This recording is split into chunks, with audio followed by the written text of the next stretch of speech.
దాన్ని అమలు చేయలేకపోయాడు.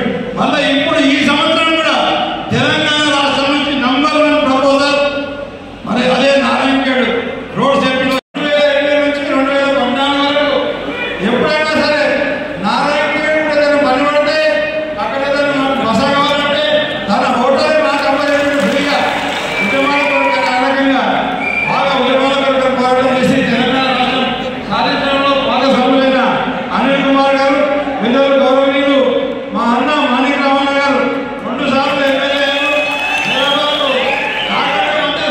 కాబట్టి 2వ సారి ఆయన ఎమ్మెల్యే గెలిపించారు. మరి పెద్ద గౌరవనీయులు జిల్లా పరిషత్ చైర్మన్ గారు మంజూరు వాపసు పోయిందని చెప్పేసి మీ అందరికీ తెలియజేస్తున్నాం. ఈ రకంగా బీబీ పాటిల్ గారు మన హైదరాబాద్ పార్లమెంట్ కాన్స్టిట్యూన్సీకి అన్యాయం చేసిండు. రైల్వే ట్రాక్ కూడా తీసుకెళ్ళాలి, రైల్వే నిజామాబాద్ హైదరాబాద్ రైల్వే కూడా నిర్మిస్తామని చెప్పేసి అది కూడా బాన్సాడ మీదుగా నారాయణఖేడ్ మీదుగా వెళ్ళి రైల్వే లైన్ నిర్మిస్తామని చెప్పేసి అది కూడా దాని గురించి కూడా పట్టించుకోలేదని చెప్పేసి మొత్తంగా ఆయన మా పార్టీకి వచ్చి ఎన్నికై పార్టీకి అన్యాయం చేసిండు, ఇక్కడ ప్రజలకు కూడా అన్యాయం చేసిండని చెప్పేసి అది గమనించి ఆయన సోపత్ చేసినాం. సోపత్ కడకే దగ్గర సోనా కసకే దగ్గర 2 సార్లు అవకాశం ఇచ్చినాం, ఏం చేయలేదు కాబట్టి ఆయన పక్కన పెట్టి అనిల్ కుమార్ గారికి కారు కోటేసి మనం గెలిపిరాలని మీ అందరికీ కూడా విజ్ఞప్తి చేస్తున్నాం.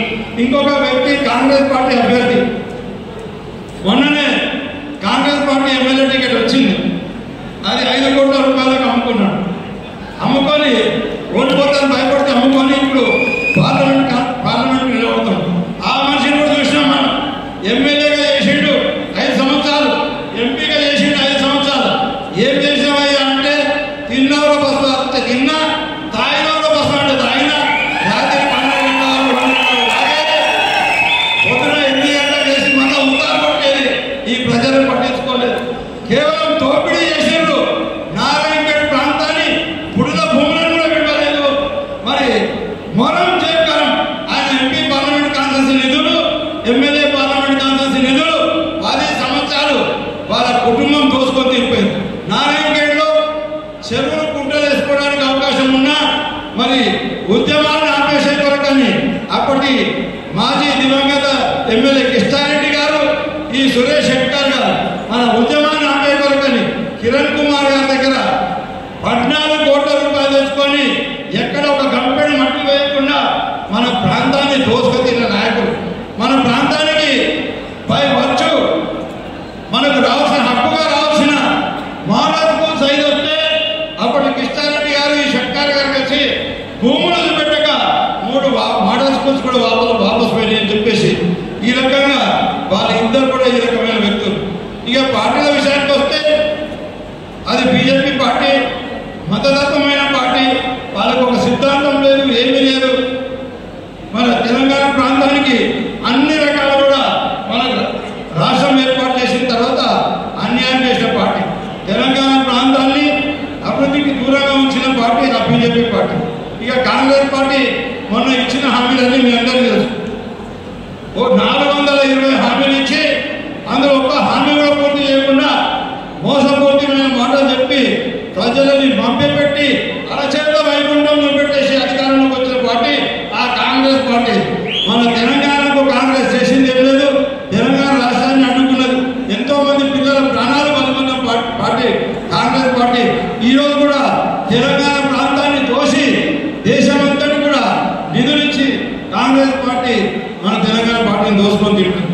కాబట్టి ఆ 2 పార్టీలని ఆ 2 అభ్యర్థులను కూడా మరి నేను జైరాబాద్ బీఆర్ఎస్ అభ్యర్థిగా ప్రకటించి తోలించిన పెద్దలు గౌరవనీయులు మన మాజీ ముఖ్యమంత్రి, తొలి తెలంగాణ ముఖ్యమంత్రి కేసీఆర్ గారికి ప్రత్యేకంగా పాదాభివందనాలు తెలియజేసి వేదిక నుంచి, అట్లాగే ఈ కార్యక్రమాన్ని నడిపిస్తున్న మా భూపాలరెడ్డి గారి సైన్యానికి ప్రత్యేకంగా ధన్యవాదాలు తెలియజేస్తూ, మనం ఈరోజు ఎందుకు మనం ఓటు అడగాలి, ఎందుకు ఓటు వేసుకోవాలని చెప్పేసి మీరు ప్రతి ఒక్కరిని కూడా ప్రశ్నించాల్సిన అవసరం ఉంది. 70 సంవత్సరాలలో మీ నారాయణఖేడ్ అభివృద్ధి చెందింది, కేవలం 10 సంవత్సరాలలో ఎంత అభివృద్ధి చెందిందో మీ అందరికీ కూడా తెలుసు. ఎక్కడ కూడా కరెంటు, సబ్స్టేషన్స్, మరి రోడ్స్ కూడా ఏమి లేకుండే. మన భూపాలరెడ్డి వచ్చిన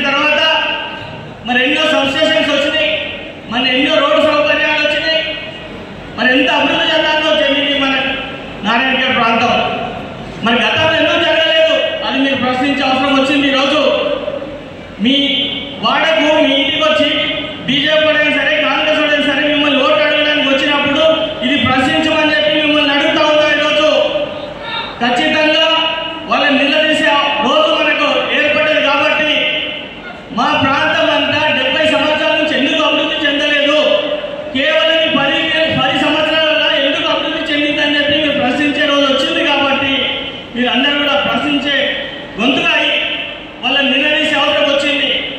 మరి ఈరోజు మే 13 నాడు కారు గుర్తు మీద ఓటేసి నన్ను పార్లమెంట్ పంపిస్తే మీ అందరికీ అందుబాటులో ఉంది, మీలో కుటుంబ సభ్యులుగా ఉంది, నేను పోరాడతా మీ గొంతుగా ఢిల్లీ పార్లమెంట్ లో వినిపిస్తా అని చెప్పి సందర్భంగా తెలియజేస్తా ఉన్నా.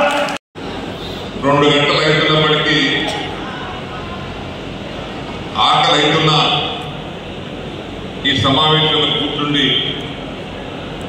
మీరందరూ కూడా సహకరిస్తున్నారు. కాబట్టి మీ అందరికీ హృదయపూర్వకంగా ధన్యవాదాలు తెలియపరుస్తా ఉన్నా.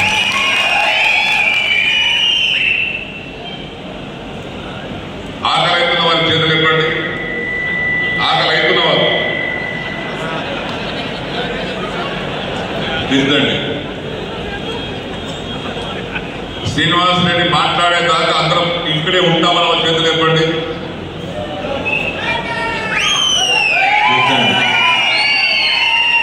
దిద్దండి. దీన్ని బట్టి అర్థమైపోయింది జోష్ మీలో చాలా ఉందని నేను కాదు దిగదని అనుకుంటున్నా. మన భూపాల్ రెడ్డి గారు ఎందుకు పోయి తెలియదు కానీ 6,000 ఓట్ల ఎన్ని ఓట్లు తేడా? 6,000 తేడా. 3,000 అన్నిటి అయిపోతే ఫలితాలు తారుమారు అవుతుంది. అది జరిగిపోయింది. మనం ఓడిపోయినాం. ప్రభుత్వం కొత్త ప్రభుత్వం వచ్చింది. మీరందరూ కష్టపడ్డారు. కొంత ఎక్కడో తేడా వచ్చింది. మీలో రాలే తేడా. మీరు కష్టపడ్డారు. కానీ ప్రజలు 10 ఏళ్ళు కేసీఆర్ గారు ముఖ్యమంత్రి ఉన్నాడు కదా, కాంగ్రెస్ పార్టీ వారు కూడా కొన్ని హామీలు ఇస్తున్నారు కదా, కేసీఆర్ కంటే ఎక్కువ ఇస్తామని హామీలు ఇస్తున్నారు కదా, ఒకసారి చూద్దామని ప్రజలు నమ్మి మోసపోయింది. కేసీఆర్ తప్పు చేసిందని ఓడించలేదు. కేసీఆర్ కంటే రేవంత్ రెడ్డి చాలా పెద్దగా మాట్లాడుతున్నాడు, ఆయన వస్తే కొద్దిగా ఎక్కువ చేస్తారేమని నమ్మి ప్రజలు మోసపోయింది. జరిగేది ఏంటి? మనమేం చెప్పాల్సిన అవసరం లేదు. రేవంత్ రెడ్డి గారి మాటలు వింటే 100 రోజుల లోపట, ప్రభుత్వం వచ్చినటువంటి 100 రోజుల లోపట మేము ఇచ్చినటువంటి హామీలన్నీ అమలు చేస్తామని మాట ఇచ్చాడు. అందులో కొత్తని కాదు కదా, పాత కాపే కదా, పాత మనిషివే కదా. నువ్వు బహదూర్ పని చేసింటుంటే మేమే ఏమని వచ్చేవాళ్ళం ఓటేస్తాం కోసం. ఈడీలు బేడీలు అంటున్నారు. ఢిల్లీ ముఖ్యమంత్రి లోపడేసారు, కవిత లోపడేసారు, ఇంకా రేపు కొంతమంది లోపడేస్తారు. దీనివల్ల ఒరిగేది ఏం లేదు. మళ్ళా రాష్ట్రంలో, ఇక్కడ తెలంగాణ రాష్ట్రంలో ఇప్పుడున్న వాతావరణం చూస్తుంటే 17 స్థానాలలో 10-12 స్థానాలు మన బీఆర్ఎస్ పార్టీ ఎంపీలు గెలవబోతున్నారు. ఇది 100% నిజం. చూసారు కాంగ్రెస్ పార్టీ ప్రభుత్వాన్ని 4 నెలలు అయింది, 114 రోజులు అయింది. నువ్వు 100 రోజులు దాటిపోయింది రేవంత్ రెడ్డి గారు. కాబట్టి మనం కూడా గ్రామాల కొద్దిగా మెజార్టీ మనకు వాళ్ళ ఓట్ల లెక్క ఎంత అంటే 92 లక్షల ఓట్లు వాళ్ళకు వచ్చినాయి, 87,50,000 ఓట్లు మనకు వచ్చినాయి. పెద్ద తేడా లేదు, 1.8% తేడా, 2% కూడా తేడా లేదు, 2% కూడా లేదు.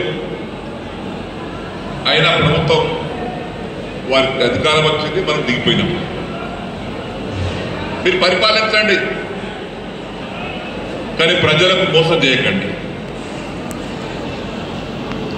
ఒక్కటి అడుగుతున్నాను రేవంత్ రెడ్డి గారికి, మీ అందరికి కూడా,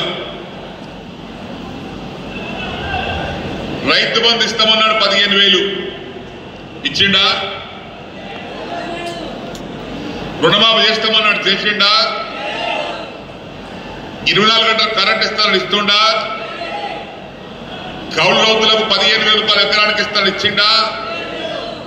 రైతు కూలీలు 12,000 ఇస్తానని ఇచ్చిండా? కళ్యాణ లక్ష్మితో పాటు తులం బంగారం ఇస్తానని ఇచ్చిండా? 18 ఏళ్ళు దాటినటువంటి ఆడబిడ్డలకు 2,500 నెలకి ఇస్తానని ఇచ్చిండా? ఇందిరమ్మ ఇల్లు ఇస్తానని ఇచ్చిండా? ఇకపోతే 2,000 పెన్షన్ 4,000 ఇస్తానని ఇచ్చిండా? చెప్పారు 2,500 ప్రతి ఆడబిడ్డకు. ఇకపోతే సిలిండర్ అన్నాడు, అది పట్టనే ఉంది. రైతుకు మద్దతు ధర కంటే 500 లెక్క బోనస్ ఇస్తాడు ఇచ్చిండా? మరి ఏమి ఇయ్యనోని మనమే చేద్దాం ఇయ్యాలా?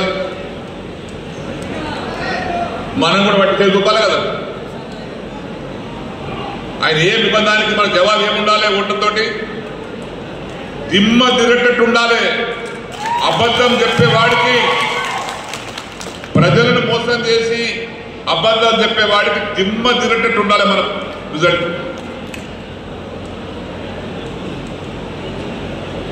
ఆ నారాయణగఢ్ నియోజకవర్గంలో మీరందరూ చాలా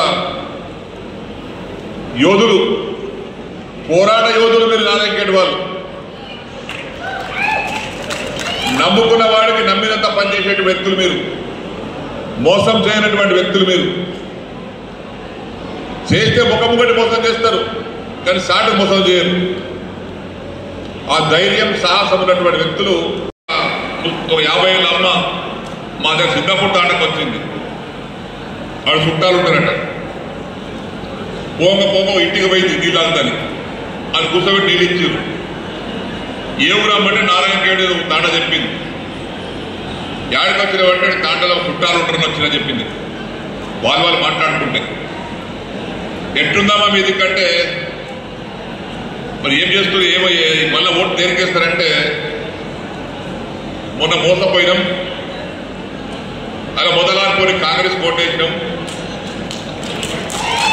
మోసపోయినాం, దేవుడు లాంటి కేసీఆర్ పోగొట్టుకున్నాం, మళ్ళా బరాబర్ కేసీఆర్ తెచ్చుకుంటాం అని ఆమె చెప్పింది. ఇది ప్రజల్లో స్టార్ట్ అయింది. ఎందుకంటే ఏం చేయలేదు కాబట్టి. యువకుల మోసం చేశారు. నిరుద్యోగ ప్రతిష్టమని 4,000 కాడికి అది ఇవ్వలేదు. కాబట్టి ఈరోజు మనం చెప్పుకోవడానికి చాలా ఉంది. కాంగ్రెస్ పార్టీ, కాంగ్రెస్ ప్రభుత్వం చేసినటువంటి మోసాలు ప్రజలు వివరించి మన అభ్యర్థి అయినటువంటి గాలి అనిల్ కుమార్ గారిని భారీ మెజార్టీతో గెలిపించవలసిందిగా నేను కోరుకుంటూ, ఇప్పటికే చాలా కాలాతీతమైంది కాబట్టి ఇక పోయేవారు కొంతమంది పార్టీకలు పోతున్నారు, పోనీయండి. గట్టి సరుకు మిగిలింది. పార్టీ కోసం, నాయకుడి కోసం ప్రాణాలు ఇచ్చేటువంటి కార్యకర్తలు మిగిలింది. ఇక్కడ మీ అందరి సహకారంతో బ్రహ్మాండ మెజార్టీతో గాలి అనిల్ కుమార్ గారిని మనం గెలిపించుకుందామని చెప్పేసి కూడా మీకు అందరినీ మనవి చేసుకుంటూ నేను సెలవు తీసుకుంటున్నాను. జై తెలంగాణ, జై తెలంగాణ.